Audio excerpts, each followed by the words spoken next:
Welcome to Randy's Old Time Radio Shows. Today, we saddle up and ride into the lawless Arizona territory with one of the toughest cowboys ever to hit the airwaves, Luke Slaughter of Tombstone.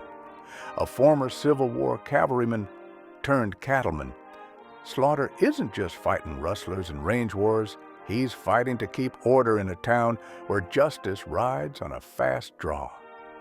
With grit, gunpowder, and a code of honor, Luke Slaughter stood tall in one of radio's last great adult westerns. So hold on tight. This is one trail you won't forget.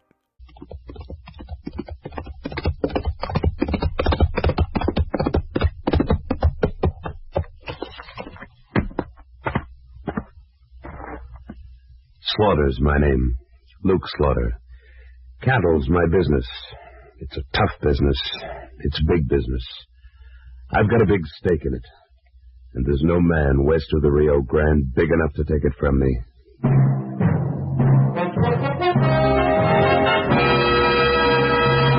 Luke Slaughter of Tombstone.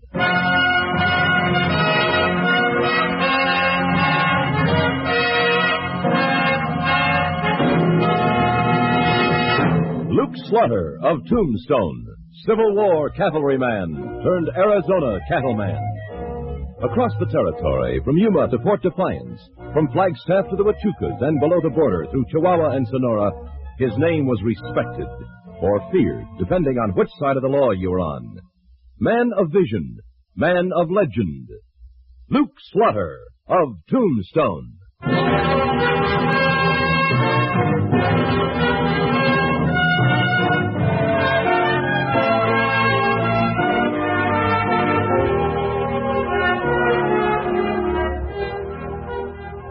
You get used to all kinds of people in Tombstone. Miners from above and below the border. Cowboys, legitimate and illegitimate. Chinese who cook your meals or your shirts. All kinds. But one afternoon, Wichita and I spotted a new brand. Say, will you look at that dude with the white hair and goatee? If he ain't a high mucky-muck of something, I miss my guess. Looks more to me like a traveling preacher. Yeah, but the other ain't no deacon from his looks. Good afternoon, gentlemen. Afternoon. I wonder if you could give us a direction, sir. I'm not too familiar in these parts, and let me introduce myself. I'm Colonel Everett. This is my business associate, Mr. Granby. Howdy. Howdy. Slaughter's my name. This is Wichita. Howdy. What is it you're looking for, Colonel? Well, we're heading for the Meeker place. I believe it's just outside of Tombstone somewhere. That's right. Cal Meeker's spread's about 3 miles north. The Lazy M. You can't miss it. Thank you. Thank you for your courtesy, sir. Not at all. Oh, Mr. Granby. Yeah? Haven't we met somewhere before? Met? No, I don't guess so, mister. It's the first time I've ever been in Arizona. Well, now, I haven't spent all my life here either. I'd swear we'd met someplace. Well, thank you for the directions, Mr. Slaughter. We'll get along to the Lazy M. Come on, Granby.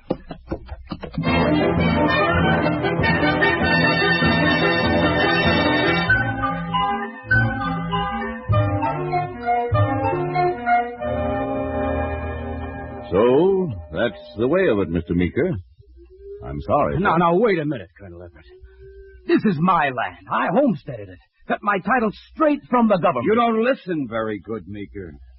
The colonel told you he's got the original grant on this land, dated way back in 52, before you ever saw Arizona. That's right, sir. My titles are all official and registered. But Mexico sold this land to the U.S. in 53. And the United States honored all prior claims. Right so, Granby. Now, I am ordering you to get off my property in 2 days, Meeker. And I'm giving you a choice. A choice? Drive your cattle off this spread within 2 days, or leave them, and I'll give you $5 a head for them. $5? Why, that's robbery. And what if I refuse? Then we'll have to drive them off ourselves. That's your choice. Choice? Get off my ranch and stay off. Both of you. Put away that gun, Meeker. Get going, I said. Get going around. Granby. Okay, Colonel. Get back or I'll shoot. Oh, no, you won't. Drop the gun. Oh, drop it. You might hurt somebody. He don't think we mean business, Granby. Show him.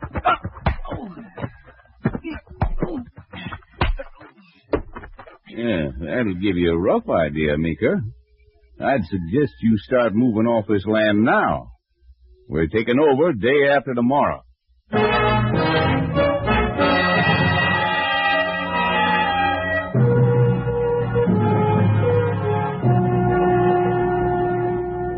Now, Cal, let me get this straight. The colonel claims he has an old Mexican grant to your land? That's right, Luke. Signed by Santa Anna himself, he said. And not just my spread, either. He claims all the land out my way. Wonder why he'd wait all these years to claim it. Golly. Well, ain't there something you can do, Luke? I don't know. It's a fact the government did recognize prior claims when they bought this territory from Mexico. So if his grant's on the level... You know this'd ruin me. All of us up there, Luke. I know. Where's this colonel located? He told me he's got a land office in Bisbee. All right, then. Wichita, you and I'll take a little ride down to Bisbee to see what we can find out. And you, Cal, go back to your spread and don't do anything until you hear from me. This may all be on the level. But every time I think of that business associate of the colonel's, I wonder.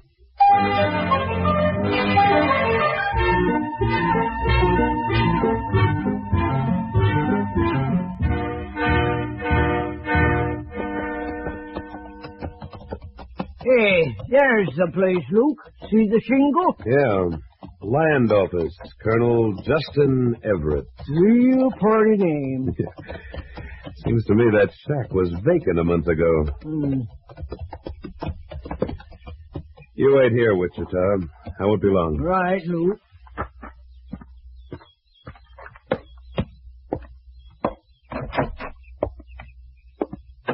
Yes, sir. What can I... Well, we meet again. Mr. Slaughter, isn't it? That's right, Colonel. Well, what brings you down to Bisbee, sir? In the market for some land? Like the Lazy M Ranch? Well, now, that tract won't be available for a couple of days, but we can talk about it now. Yeah, I think now's the best time to talk about it. Cal Meeker's a friend of mine, Colonel, and a member of the Cattlemen's Association. He tells me you're laying claim to his spread. Yes, that's correct, sir. Suppose you tell me all about it. Well, I don't know why I should, Mr. Slaughter. This is a private matter between Meeker and me. I'm the head of the Cattlemen's Association up at Tombstone. Anything that affects the members interests me. Now, let's hear about it. Well, all very simple, sir. I hold a permanent grant on the land up there, signed by Santa Anna himself. It was a gift to my father, sir, who did some favors. That land is United States territory now. I'm aware of that. You've had your claim certified? Of course I have. The document's been verified and declared legal by your own Judge Harris in Tombstone. Oh? When? Not more than a month ago. Mm-hmm. I'd like to take a look at that paper, too, if you don't mind. I do mind, sir. This is none of your business. I just got back from Tombstone, Colonel. The judge said... Slaughter, what are you doing here? El Paso. You ever live in El Paso, Granby? You still trying to make out you know me? No, I never lived in El Paso. Mm-hmm. Well, I guess I must be mistaken. Thanks for the information, Colonel. Information? Yeah. You sure you never got fouled up with that man, Granby? Because if you did and he remembered... I swear, Colonel, I never saw him before in my life.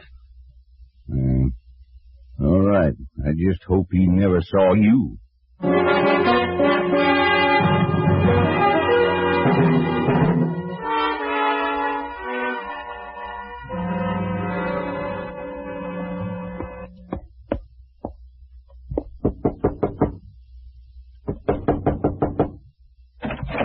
Yes? Morning, Judge. Well, Luke Slaughter, what can I do for you? Oh, nothing special. Just dropped by for a chat. Come in. Thank you. You know, I haven't talked to you since you lived in that little house up on Safford Street. It's quite a fancy layout you've got now. Well, thanks, Slaughter. I like it. I don't see how you can swing it on a judge's salary. Oh, well, you see, A relative of mine died in Kansas City. Left me some money. Yes, sir. Quite a lot of money. Oh. When did you buy this place? Why, it was just a month ago, next Monday. I see. Judge, I wonder if you could give me a little information on a land deal. What kind of land deal? A fellow named Everett, Colonel Everett, claims he has a Mexican grant on a lot of property around here. Oh, Colonel Everett, yes. Say, that was a surprise to me, too. Yes, sir, quite a surprise. I had no idea such a grant existed. He tells me you certified the title. Is that right? Oh, yes. I went into it very thoroughly. Studied the grant, checked Santa Anna's signature, and didn't leave a stone unturned. No, sir, not a stone. Well, I certainly hope so, Judge. I wouldn't want to see you mixed up in a crooked deal. Crooked? Why, what do you mean by that? Well, I haven't seen the grant myself, but...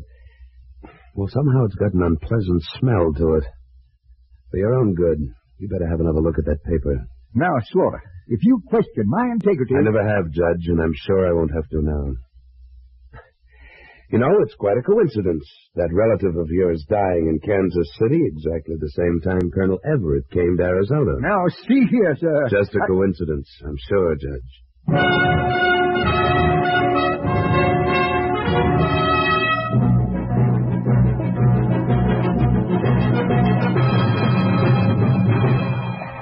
That's it, boys. Get those cattle moving and keep them moving till they clear off the place. Hey, what is this? What are you doing with my cattle, Granby? Oh, I figured you'd be showing up, Meeker. Stop those men. They can't drive my herd off like that. They won't. If you want to take the colonel's offer of $5 a head... This is my ranch, and these are my cattle. They may be your cattle. This is no longer your ranch. All right, keep moving, boys. Come on, hit me.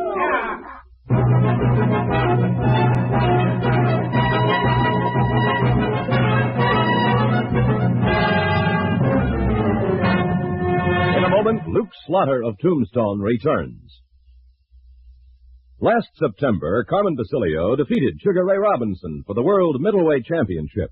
Tuesday night in Chicago, they'll meet for the return match, and you'll hear the broadcast only on CBS Radio.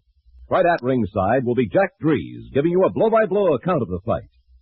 Dr. Joyce Brothers, the young psychologist from Brooklyn, who set the nation on its ear with her amazing knowledge of boxing, will provide the between-rounds commentary. Join us on most of these stations Tuesday night as CBS Radio broadcasts exclusive the exciting rematch between Carmen Basilio and Sugar Ray Robinson.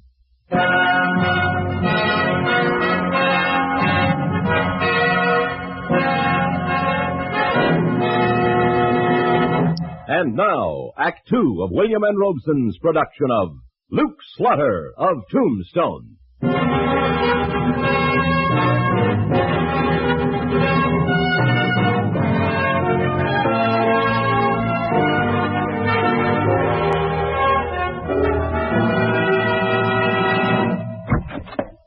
Hey, Luke, you gotta come help me. Well, sure, Cal. What's the trouble? That Colonel Everett. Well, what about him? His men are driving my cattle off. How many men has he got, Cal? Granby and 3 others. They're driving my herd toward the east line. All right. Keep your shirt on.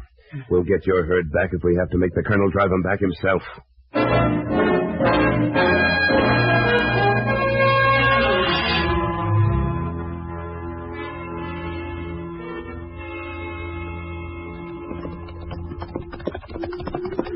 Yeah, they are, Luke.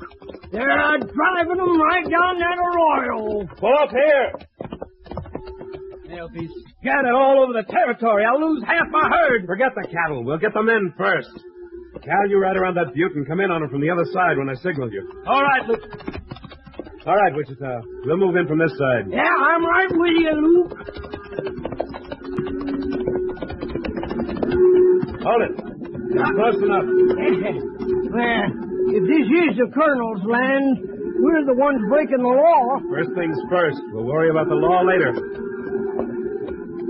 Look, there's Cal, waiting for your signal. All right, then. Here we go. That's the way he wants it. I got one of them, but it's sticking on his horse. Hold your fire. They're making a break for it. Yeah, I guess they ain't wanting any more of it, Luke. Looks that way. Think you and Cal can get the herd back on the Lazy M all right, Wichita? Why, sure we can, but where are you going? I'm making a fast trip to Bisbee. Now I know the Colonel's playing for keeps. It's time for a showdown.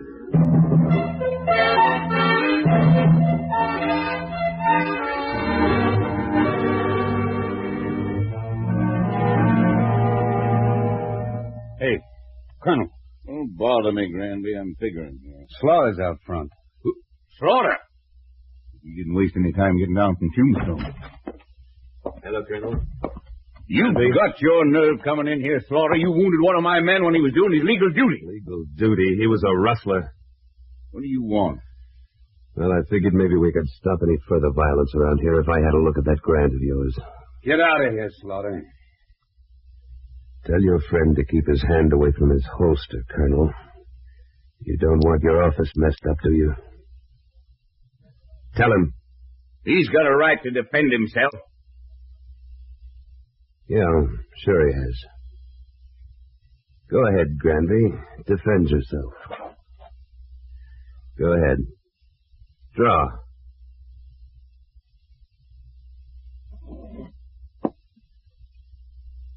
I thought so. Now, Colonel, the deed. I don't have to show it to you, Slaughter. That's right. But you're going to. There. You're so curious. Have a look. Pretty document. Mighty fancy engraving. Just as legal as it is pretty. Might help if you could read Spanish. Well, it just so happens I can. Dated September 11th, 1852. Signed by... Say, this fellow really took a liking to himself, didn't he? His Most Serene Highness Antonio Lopez de Santa Anna, perpetual dictator of Mexico. You'll notice the grant is perpetual, too. I noticed that. Hope it's more perpetual than Santa Anna was. Yes, sir. That's mighty pretty engraving. Well, you satisfied, Slaughter? Yes, indeed I am.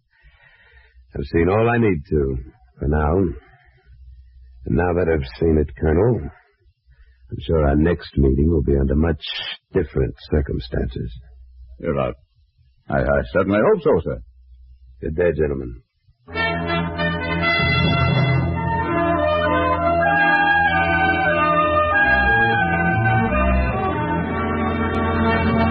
Slaughter, you must be out of your mind demanding I issue an order for the arrest of Colonel Everett and Mr. Granby. I repeat, Judge, I want them brought up from Bisbee and held without bail. Oh, and by the way, be sure and subpoena that deed of the Colonel's. But I can't issue an order for their arrest. There's no charge against them. Listen, Judge, I guess I've read as much law as you have. You want charges? I'll give you a few. Fraud, intimidation, cattle rustling. You want any more? I'll sign the complaint. But you don't understand, Slaughter. You'd have to have evidence. I'll produce the evidence at the proper time. In court. I can't do it. No, sir, I just can't. Maybe you'd rather be a defendant in this case, Judge. You better be able to prove your charges in court. You'd be surprised what I can prove. See you in court, Judge.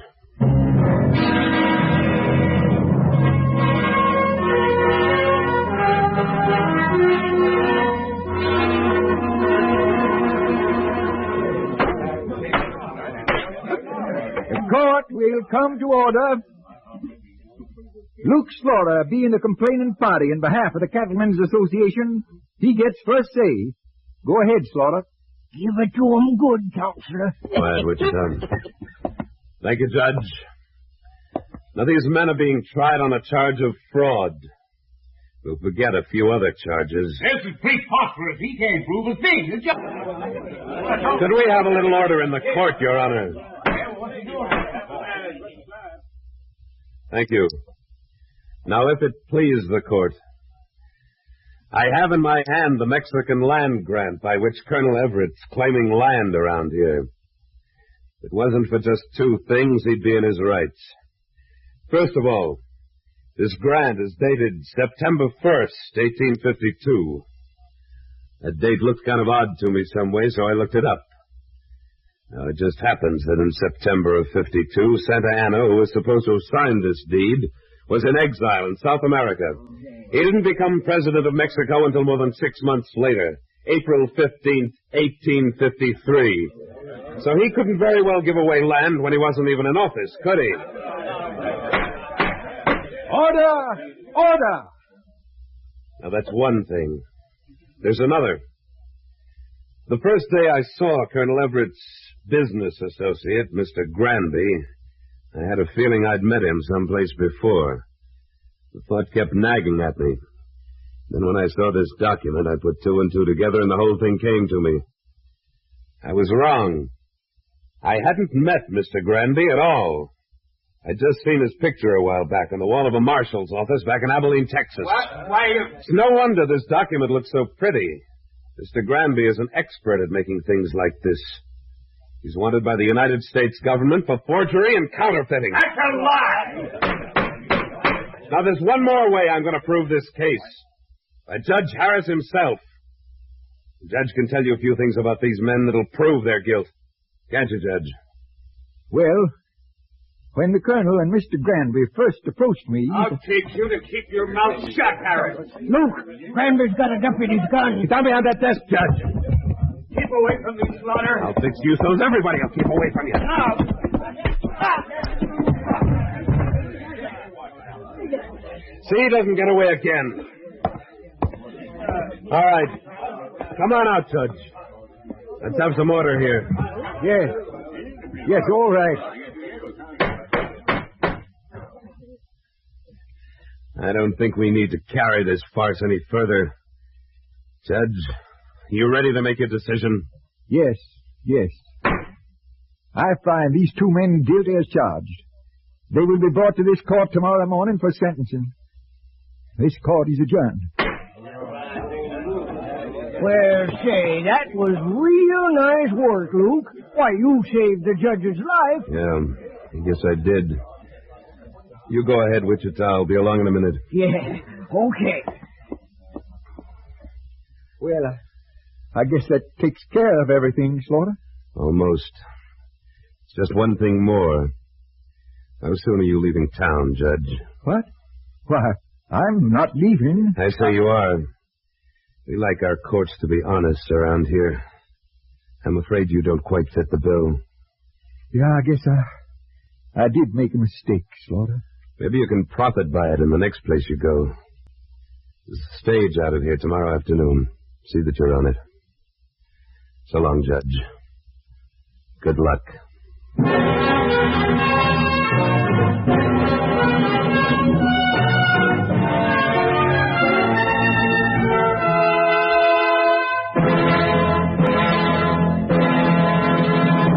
Luke Slaughter of Tombstone, starring Sam Buffington, was written by Don Clark, with editorial supervision by Tom Hanley, and directed by William N. Robeson.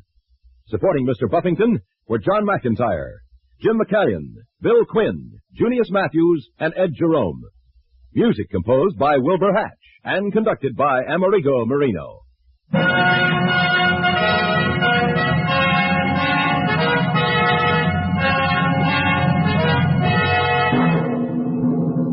Next week at this time, we return with... Slaughter's the name. Luke Slaughter. When we meet up again, you can call me that. Luke Slaughter.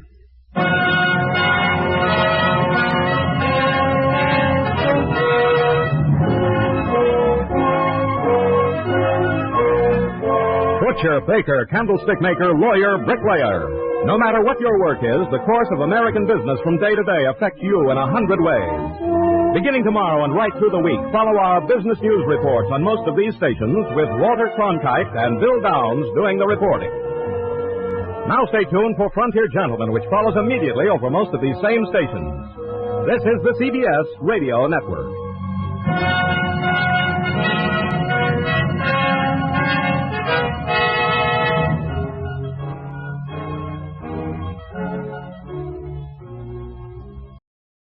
Well, folks, that's all for this episode here on Randy's Old Time Radio Shows. Now, Bringing these golden oldies back to life takes no small amount of time and effort from our good friend Randy, cleaning up the audio, converting the files, and making sure each show has the best audio possible. If you've enjoyed the program and you'd like to help keep these classics on the airwaves night after night, why not consider a small donation? Every penny goes straight to supporting Randy's work and helping this channel stay on the air. You'll find the links down in the description below. And for those of you kind souls who've already given, Randy tips his fedora to you. Your support truly keeps this old radio spirit alive. Thanks ever so much. And until next time, keep those dials tuned and keep the memories rolling.